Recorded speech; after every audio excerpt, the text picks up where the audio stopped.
Hello বন্ধুরা, আমি আবারও চলে এসেছি তোমাদের সাথে নতুন একটা ভিডিও নিয়ে। আজ হচ্ছে মহা অষ্টমী, তো তার জন্য আমরা রেডি হয়ে বেরিয়ে পড়েছি। আজ আমরা যাব বাগনান। আর তো বাগনানের ঠাকুর কে কে দেখতে এসছো অবশ্যই কমেন্ট করে জানিও। আর সকলকে শুভ অষ্টমীর শুভেচ্ছা। সকলে সুস্থ থাকো, সবল থাকো, আর রাস্তাঘাটে দেখে চলে হাঁটাচলা করো দেখে শুনে। তারপরে আমি চলে এলাম বাগনান, আর এই প্যান্ডেলটা হচ্ছে বাগনানের লাইব্রেরি মোড়ে, একদম বাস থেকে নেবেই সামনে। তো দেখো, প্যান্ডেলের প্রথম থিমটা হচ্ছে কাগজ দিয়ে করা হয়েছে, এগুলো সমস্ত কিছু। আরও কিছু ডেকোরেশন সোলার দিয়ে করা হয়েছে। তারপরেই প্রবেশ করে দেখছি নেটেরও কিছু কারুকার্য করা হচ্ছে। আর এই সাইডের যে কারুকার্যগুলো, এগুলো প্রায় সব জায়গাতেই আছে। এগুলোতে খুবই ভালো লাগছে। হোয়াইটের ওপরে যে সমস্ত কালারগুলো করা হয়েছে, ওগুলো খুবই সুন্দর হয়েছে। তারপরেই আমরা যেখানে প্রতিমা আছে সেখানে আমরা প্রবেশ করছি। আর এখানে ভিতরে ঢুকে দেখি সবাই সেলফি তুলতে ব্যস্ত, ফটোশ্যুট করতে ব্যস্ত।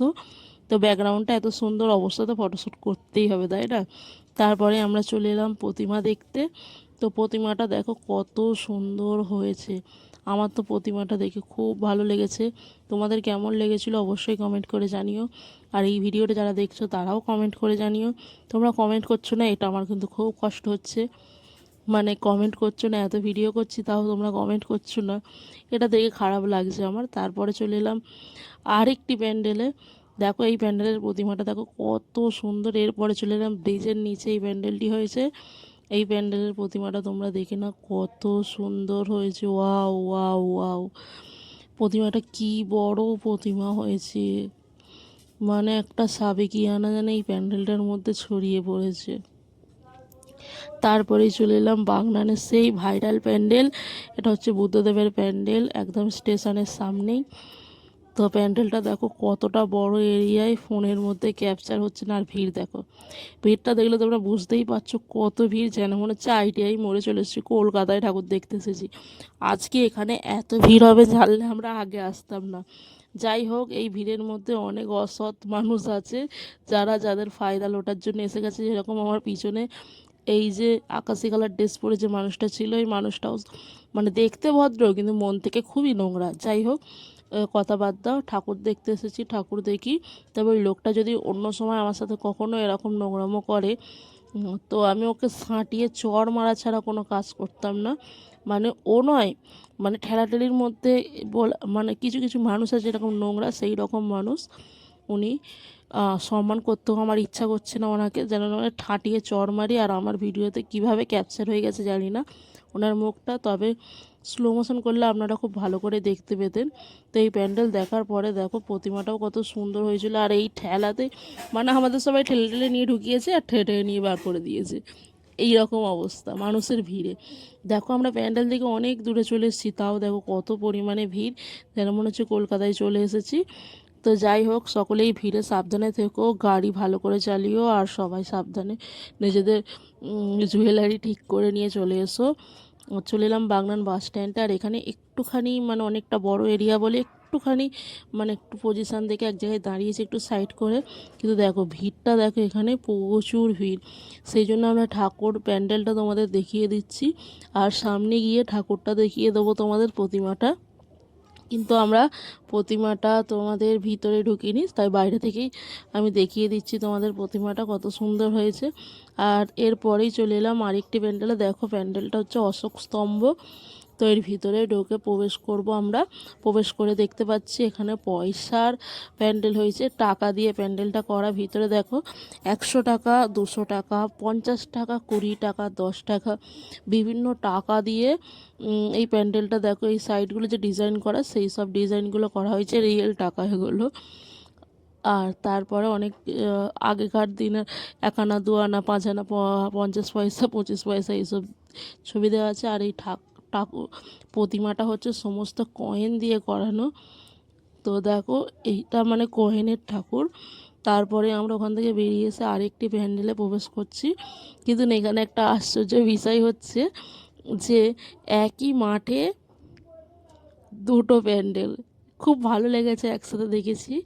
তারপরেই আমরা সেই মাঠে প্রবেশ করছি। তো যারা অবশ্যই এখানে এসেছো কমেন্ট করে জানিও। আর এই মাঠে যে আরেকটি প্যান্ডেল হয়েছিল সেটা কত সুন্দর দেখো, দুটো প্যান্ডেলই হয়েছিল, কিন্তু এই প্যান্ডেলটাও খুব সুন্দর হয়েছে। এই প্যান্ডেলের প্রতিমাটা তোমাদের আমি দেখিয়ে দিই। আর মজার বিষয় হচ্ছে একই মাঠে দুটো, মানে কি বলবো আর। যাই হোক, ও, আমাদেরই ভালো হয়েছে, যত ঠাকুর বাড়বে তত আমরা দেখব। আর একদিকে হয়েছিল যেরকম শিবের প্যান্ডেল, শিব ঠাকুরের, আর তার অপোজিটেই হয়েছিল আপনার বাংলার ওই ইতিহাস। তো এই প্যান্ডেলটা আমার তো খুবই ভালো লেগেছে। তোমাদের কেমন লেগেছে অবশ্যই কমেন্ট করে জানিও। আর দেখো এখানে এত ভিড় হয়েছে যে এই ভিড়ের মধ্যে প্যান্ডেলের ঠাকুর দেখাটা খুবই কষ্টজনক হয়ে পড়েছিল। মানে সমস্ত ঘাম দিচ্ছে, গরমে তো একদম মানে কি বলবো, একদম মানে যা তা অবস্থা। আর এখানে ভিতরে প্রবেশ করেই দেখছি বিভিন্ন ঐতিহাসিকদের ছবি দেওয়া। তারপরে প্যান্ডেলটা পুরো যেন মনে হচ্ছে মধ্যযুগে প্রবেশ করেছি। তো মধ্যযুগের সমস্ত যে ঐতিহাসিকদের আমরা পড়েছিলাম ইতিহাসে, যেরকম সিরাজউদ্দৌলা, মানসিংহ, তারপরে পলাশির যুদ্ধ, এইসব যে আমরা পড়েছি সেগুলোই আবার রিপিট, এই ছবিগুলো দেখে দেখে সেই সব পড়াগুলোর কথা আবার মনে পড়ে যাচ্ছে। তারপরে দেখো ঈশ্বরচন্দ্র বিদ্যাসাগরের ছবি দেওয়া আছে, তার সম্বন্ধে কিছু লেখা আছে। তারপর দেখো সেই সময়ে যে মধ্যযুগে যেরকমভাবে মানে যুদ্ধ হয়েছিল, দেশ স্বাধীন হয়েছিল, তারপরে এই যে মানে মাল বওয়া হতো, ঠিক আছে, এই যে ব্রিটিশরা, তারপরে এই নবাবরা, তো মুঘল সাম্রাজ্যের মানে কিছু মানুষও এখানে ছিল, যে ছবি দেওয়া ছিল। কিন্তু এই যে এরকম অত্যাচার করা, তো সেই সমস্ত কিছু আছে। আর এখানে সেই বিদ্যাসাগরের হাত ধরে নিয়ে যাচ্ছিলো, যে মাইলস্টোন দিকে পড়াশোনা করছিল, মানে কাউন্ট করতে শিখেছিল, সেই কাউন্টের সিলগুলো এখানে পোতা আছে। তারপর দেখো কাপড় দিয়ে ওয়েস্ট বেঙ্গলের একটা ম্যাপ করা ছিল।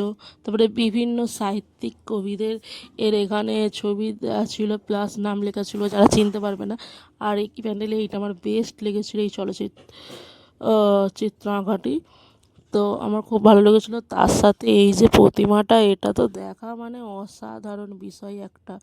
আমার তো খুব ভালো লেগেছিলো। তোমাদের কেমন লেগেছিলো প্যান্ডেলটা অবশ্যই কমেন্ট করে জানিও। আমার তো ভালোই লেগেছিলো, খুব এনজয় করেছিলাম বন্ধুদের সাথে, কিন্তু গরমের জন্য খুব কষ্ট হচ্ছিলো। তারপরে আবার একটি প্যান্ডেলে চলে এসেছিলাম, যে প্যান্ডেলের ঠাকুর দেখে ঠাকুরটা খুবই সুন্দর হয়েছিল। প্রতিমাটা তোমাদের আমি দেখিয়ে দিই, ভালো হয়েছিল। এরপর আরেকটি প্রতিমা প্যান্ডেলে চলে এলাম। এটা সেই গ্রাম্য পরিবেশের যে কুঠি ঘর, আগেকার দিনে যে মাটির প্যান্ডেল হতো, আগেকার দিনে যে মাটির ঘর হতো দোতলা, সেই ঘরেরই থিম করেছে, কিন্তু এর প্যান্ডেলের ঠাকুরটা খুবই সুন্দর করেছে।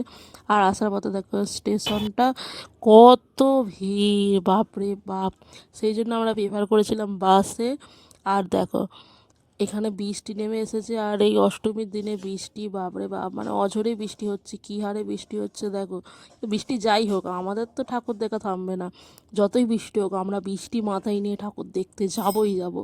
আর এটা দেখো আমাদের ধামিসা মোড়, দেখো এখানে কত পরিমাণে বৃষ্টি হয়েছে। আর দেখো আমার জল ভর্তি হয়ে গেছে, আর ওই দিকটা তো আরও ভিজে গেছিলো, আরও ডুবে গেছে। তো ওই দিকের ভিডিওটা আমি দেখাইনি, ওখানে যদি মোবাইল পড়ে যেত আর খুঁজে পেতাম না। তবে এদিকটা একটুখানি ছিল, রাস্তার এই ধারটা একটু জলটা কম ছিল, তাও হাঁটুর কাছে চলে এসেছিলো। যাই হোক, আমরা ঠাকুর দেখে বাড়ি চলে আসছি। Tata, bye bye. পরের ভিডিও আবার তোমাদের সাথে দেখা হচ্ছে, নবমীর দিন ঠাকুর দেখতে যাওয়া।